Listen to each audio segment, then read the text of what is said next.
You're too old to enjoy this place anyway, Giselle.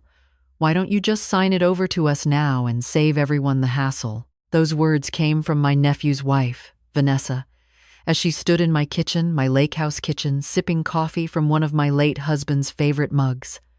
The coffee I had made, in the house I had owned for 32 years.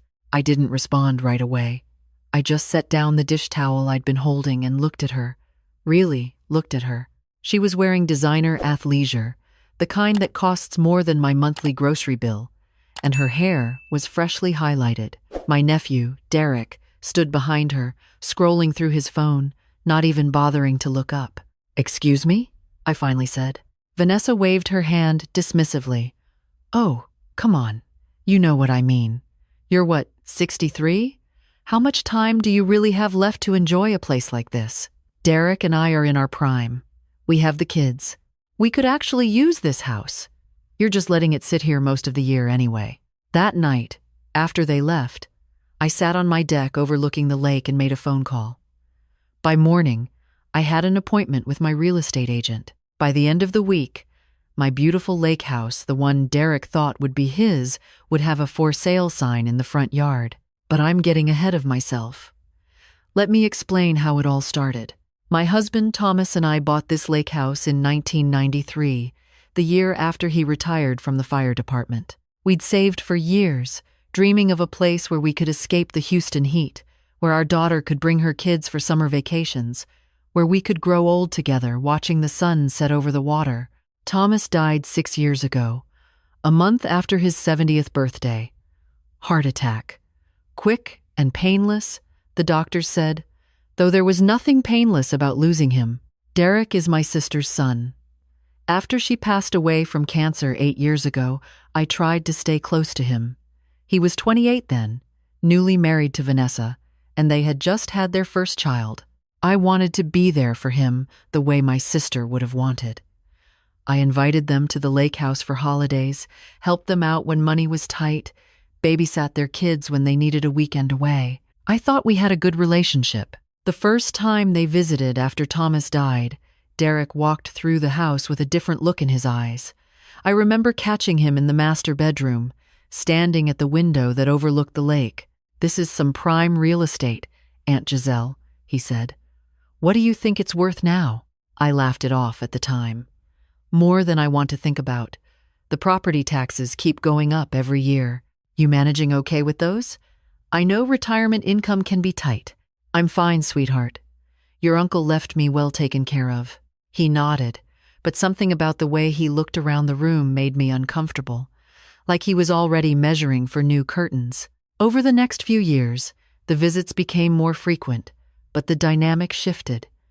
Vanessa would comment on things she'd change about the house. Derek would suggest I simplify my life, move to a smaller place, maybe one of those nice retirement communities near them in Dallas. They never directly asked for the house, but the implication was always there, hanging in the air like humidity before a storm. Then, about 18 months ago, things escalated. I was at the lake house for Memorial Day weekend when Derek called. "Hey, Aunt Giselle, we were thinking of driving up for the weekend. The kids really want to swim." "Oh, honey, I'm actually here right now, but you're welcome to come up. There's plenty of room." There was a pause. "You're there?" We were kind of hoping to have the place to ourselves. The kids are loud, you know, and we didn't want to disturb you. Something about the way he said it rubbed me wrong. "Derek, it's my house. I'm not going to leave just because you want to visit." Another pause. "Right. Of course. Sorry, I just thought, never mind. We'll come up another time." They didn't visit at all that summer. But in September, I got a call from my neighbor at the lake, Mrs. Patterson. "Giselle, dear, I don't want to alarm you, but there's a truck in your driveway. Young couple with some kids. They seem to be unloading things." I was in Houston, 3 hours away. I immediately called Derek. "Oh yeah," he said casually. "Vanessa's parents are in town, and we wanted to show them the lake house. You weren't using it, so I figured it wouldn't be a problem. We're just here for the weekend." "Derek, you need to ask me before you use my house. It's not like I'm a stranger, Aunt Giselle. I'm family. Isn't that what the house is for? Family? I bit back what I wanted to say and instead told him we'd discuss it when he got back. But when I drove up the following weekend to check on things, I found empty beer bottles on the deck, towels left moldy in the bathroom, and someone had broken one of Thomas's fishing rods that had been hanging on the wall. When I confronted Derek, he apologized, but it felt hollow. The kids got a little rowdy. We'll replace the fishing rod. They never did. The pattern continued. They'd use the house without asking, sometimes leaving it a mess, sometimes not. Vanessa started posting photos from their lake house on social media. Friends of mine would send me screenshots, confused. I thought that was your house? It was. But apparently, Derek and Vanessa had already decided it would be theirs. The real breaking point came this past spring. I decided to spend a whole month at the lake, enjoying the bluebonnets and the mild weather. I told Derek I'd be there, made it clear. 3 weeks into my stay, I came back from grocery shopping to find Derek's SUV in the driveway and Vanessa directing a furniture delivery. "What's going on?" I asked, watching 2 men carry a new sectional sofa through my front door. "Oh, Giselle, we wanted to surprise you. That old couch was so dated, we bought you a new one." Vanessa beamed like she'd done me a favor. I didn't ask for a new couch. I liked that couch. Thomas and I picked it out together. Her smile faltered. "Well, it was falling apart. We're doing you a favor. Besides, Derek and I will be using this house more, so we wanted something comfortable." "Using this house more? What does that mean?" Derek emerged from inside, wiping his hands on his jeans. "We've been talking, Aunt Giselle. You're not getting any younger, and this place is a lot of upkeep.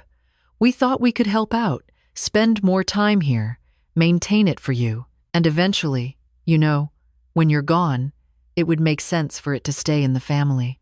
There it was, finally spoken out loud. They'd just assumed they'd inherit this house. "We need to talk," I said, "inside, now." The furniture delivery guys finished and left. Vanessa made herself a cup of coffee in my kitchen, using Thomas's mug again, I noticed, while Derek sat at the table, looking annoyed that I'd asked for this conversation. "Listen," I started carefully. "I appreciate that you want to help, but this is still my house. I haven't made any decisions about what happens to it after I'm gone, and I'd appreciate it if you didn't just assume." Vanessa laughed, an actual laugh. "Oh, Giselle, who else would it go to? Derek is your only nephew. Your daughter has her own place. It's not like you need the money. Thomas's pension and your nursing retirement are plenty, right?" The audacity of her knowing about my finances made my blood pressure spike. "How do you know about my pension?" I asked quietly. Derek shifted uncomfortably. "Dad mentioned some stuff before he died. Nothing specific." That was a lie. Thomas would never have discussed my finances with anyone. "And besides," Vanessa continued, oblivious to the storm building inside me, "you're too old to really enjoy this place anymore. You can't even handle a kayak by yourself. Why don't you just sign it over to us now? We can set up a trust or whatever, make it official, save everyone the hassle when you're gone. Plus, you wouldn't have to worry about the upkeep anymore." That's when she said it, the line that sealed everything. "You're too old to enjoy this place anyway, Giselle. Why don't you just sign it over to us now and save everyone the hassle?" I looked at Derek, waiting for him to defend me, to tell his wife she was out of line. He just shrugged. "She has a point, Aunt Giselle. You're 63. How much time do you really have left to enjoy a place like this?" How much time? As if I were already dead and buried. I stood up slowly. "I think you both need to leave now." "Don't be dramatic," Vanessa said, rolling her eyes. "We're just being practical. Get out of my house. Now." They left, but not before Derek made a show of taking the new couch's warranty information with him, saying they'd need it for later. I sat on that new couch, which I hated, and cried for the first time since Thomas died. Not because of what they said, but because my sister would have been heartbroken to see what her son had become. When had Derek turned into someone who measured his elderly aunt's remaining years like a businessman calculating return on investment? That night, I couldn't sleep. I walked through the house, remembering the bedroom where my daughter took her first steps during a summer vacation, the deck where Thomas proposed we renew our vows for our 25th anniversary, the dock where we'd sit and count shooting stars. Every corner held a memory, and Derek and Vanessa had reduced it all to an asset to be claimed. Around 3 in the morning, something shifted inside me. Grief turned to clarity.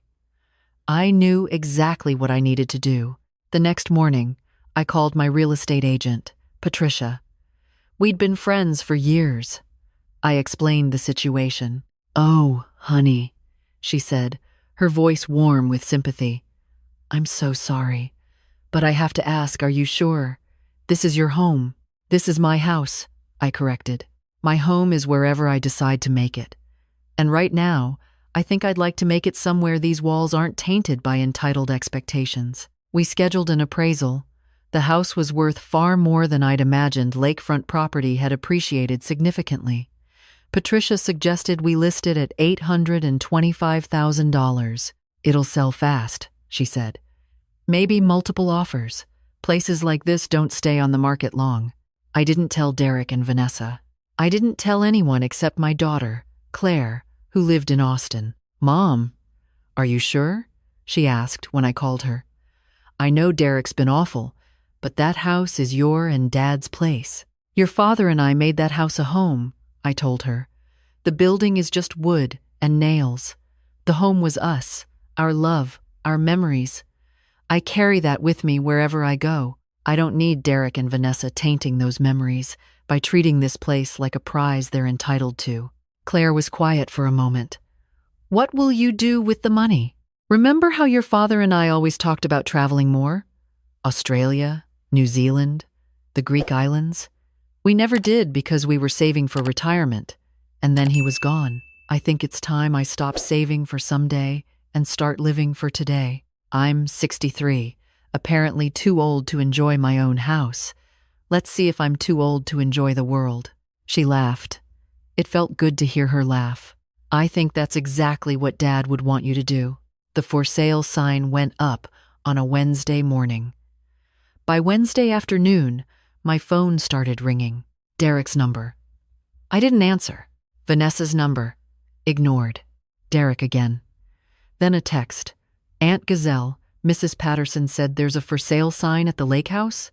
Call me immediately." I turned off my phone and went for a walk along the lake.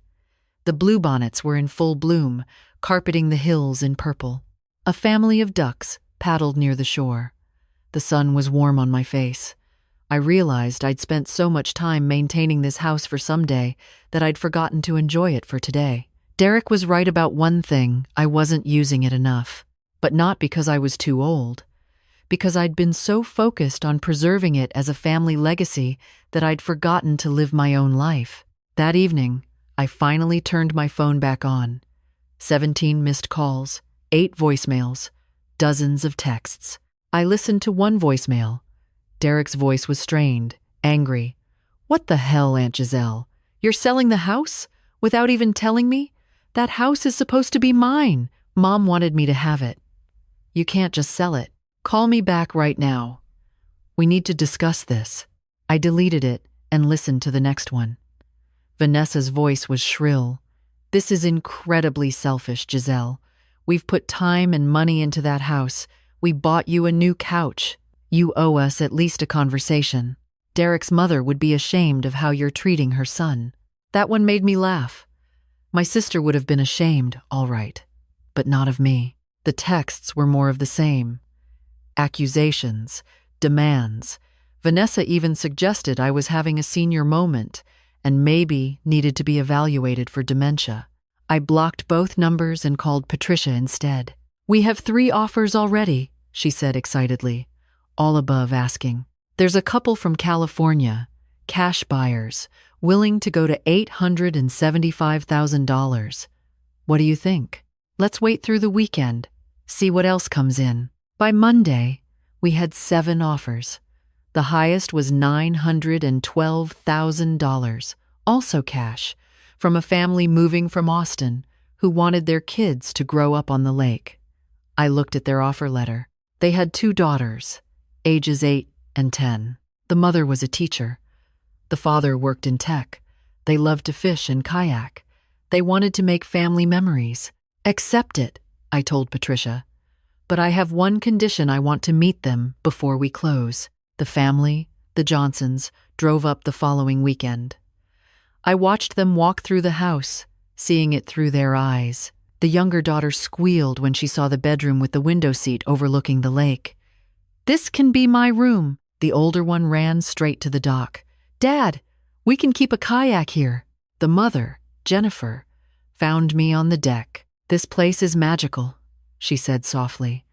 "I can feel the love in it. You must have wonderful memories here." "I do," I said. "And I hope you make many more," she smiled. I know this might sound strange, but would you be willing to come back and visit sometime? My girls would love to hear stories about the house, and I'd love to know what plants you have in the garden. Everything is so well maintained." I felt tears prick my eyes. I'd like that very much. We closed 3 weeks later. The money hit my account on a Friday afternoon. By Friday evening, Derek's blocked number had attempted to call me 18 times. He'd tried Claire too, who told him very clearly that this was my decision and he needed to respect it. He showed up at my house in Houston on Saturday morning.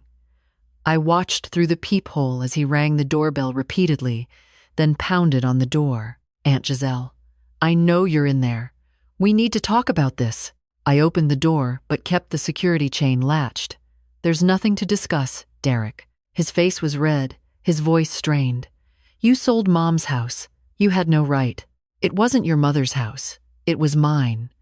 Your mother never owned it, never paid for it, never even helped with the property taxes. But she wanted me to have it. She told me years ago that she hoped I'd inherit it someday. Hoping and expecting are two different things. And even if she hoped you'd inherit it, that doesn't mean I was obligated to leave it to you. Especially not after the way you and Vanessa have treated me." "Treated you? We were trying to help you. By telling me I'm too old to enjoy my own house? By using it without permission? By posting on social media like it was already yours? By buying furniture I didn't ask for and didn't want, then throwing it in my face like I owed you something? That's not help, Derek. That's entitlement. The house was going to be mine anyway. You're just being spiteful because Vanessa was honest about your age. Old people get sensitive about that stuff. I could have slammed the door then. Instead, I unchained it and opened it fully, standing straight, meeting his eyes. I am 63 years old. I am a retired registered nurse. I worked in the ER for 40 years, handling emergencies that would make you faint. I own my house outright. I have a solid retirement fund, excellent health insurance, and more money in my savings than you've probably seen in your life. I am not too old for anything, Derek. I am too wise to let entitled, ungrateful people like you and your wife manipulate me." He stepped back, shocked by the steel in my voice. "The house sold for $912,000. I'm using that money to do all the traveling your uncle and I never got to do. I'm going to Australia in September, New Zealand in November, Greece next spring. I'm going to live the life I've been putting off, while people like you counted down my remaining years like I was a terminal patient. That money should be mine," he said, his voice breaking. "Mom would have wanted me to have it. Your mother wanted you to be kind. She wanted you to be grateful. She wanted you to be the kind of man who would take care of his aunt, not inventory her assets. You failed her, Derek, not me." I closed the door. He stood there for another minute. Then I heard his footsteps retreat, his car door slam, the engine start. Claire called me that night. Derek called me crying. He said, "You told him he failed, Mom." I did. Good. Someone needed to. I'm proud of you, Mom. Thank you, sweetheart. That means everything. So, Australia in September? Can I come visit you somewhere along the way? I was hoping you'd ask. The Johnsons moved into the lake house in August. Jennifer sent me photos of the girls on the dock. Their first sunset from the deck, a family dinner at the table where Thomas and I had shared thousands of meals. They'd kept most of the furniture, including Thomas's chair in the living room. Jennifer said it felt disrespectful to get rid of it, that it belonged there. In one photo, the youngest daughter was curled up in that chair, reading a book. The caption read, "Emma says this is the coziest spot in the house. She calls it the grandpa chair. Hope that's okay." I cried when I saw it. Good tears this time. I flew to Sydney in September. I stood on Bondi Beach at sunrise and felt the wind in my hair. I hiked in the Blue Mountains. I held a koala and laughed like a teenager. I met other travelers, people in their 30s, 40s, 50s, 70s. Age was irrelevant. What mattered was the desire to live, to see, to experience. In New Zealand, I went bungee jumping. 63 years old, and I jumped off a bridge with nothing but a cord attached to my ankles. The instructor, a kid probably Derek's age, high-fived me when I climbed back up. "You're my oldest jumper this month," he said, grinning. "Maybe," I replied. "But I bet I'm not the bravest." He laughed. "Nah, you probably are." I sent Claire a selfie from the bridge, my hair wild, my face flushed with adrenaline and joy. She replied immediately, "Dad would have loved this. He'd also be terrified and impressed in equal measure." She was right.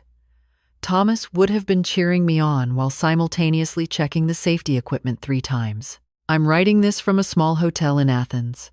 Tomorrow I'm touring the Acropolis. Next week, Santorini. I have a whole year of travel planned, maybe more. The money from the house is funding not just trips, but experiences I'd only dreamed about. Cooking classes in Tuscany, a wine-tasting tour through Bordeaux, a wildlife safari in Tanzania. People ask if I regret selling the lake house. The answer is no. That house was a chapter of my life, a beautiful chapter written with Thomas, filled with love and family and sunsets over water. But chapters end, so new ones can begin. Closing that chapter doesn't erase what was written in it. The memories are still mine. The love is still there. What I regret is waiting so long. I regret the years I spent maintaining a house for an imaginary future instead of living in the present. I regret letting Derek and Vanessa make me feel guilty for owning something that was mine, for enjoying something I'd earned. But I don't regret my decision. Not for a second. Derek sends an occasional text now, always late at night, always when I imagine he's had a few drinks. They're apologies, mostly, mixed with justifications. "I'm sorry we made you feel that way, but you have to understand, we were thinking about the future. Vanessa doesn't understand why you're being so cold. The kids miss the lake house." I don't respond. There's nothing left to say. My sister would understand. She'd see me here, in Athens, about to explore ruins that have stood for thousands of years, and she'd know I'm doing exactly what I should be doing. Living, not waiting, not saving everything for someday or someone else. Because here's what I've learned. You're never too old to enjoy your life. You're never too old to make a change, to stand up for yourself, to choose joy over obligation. The only thing you can be too old for is wasting time on people who don't value you, who see you as an obstacle to their inheritance, rather than a person deserving of love and respect. I'm 63 years old. According to my nephew, I don't have much time left to enjoy things. He's wrong. I have the rest of my life, and I intend to enjoy every single minute of it. Tomorrow, the Acropolis. Next month, who knows? Maybe I'll learn to scuba dive. Maybe I'll take up painting. Maybe I'll buy a small apartment somewhere and start over completely. The world is full of possibilities when you stop living for other people's expectations and start living for yourself. And that lake house? It's filled with the laughter of 2 little girls who squeal with joy when they catch their first fish. Jennifer sends me updates, photos of family game nights, videos of the girls learning to kayak, snapshots of sunsets that would have made Thomas smile. The house is loved again. It's a home again. That's all I ever wanted for it. As for me, I'm exactly where I'm supposed to be. Free, happy, living, and definitely not too old for anything.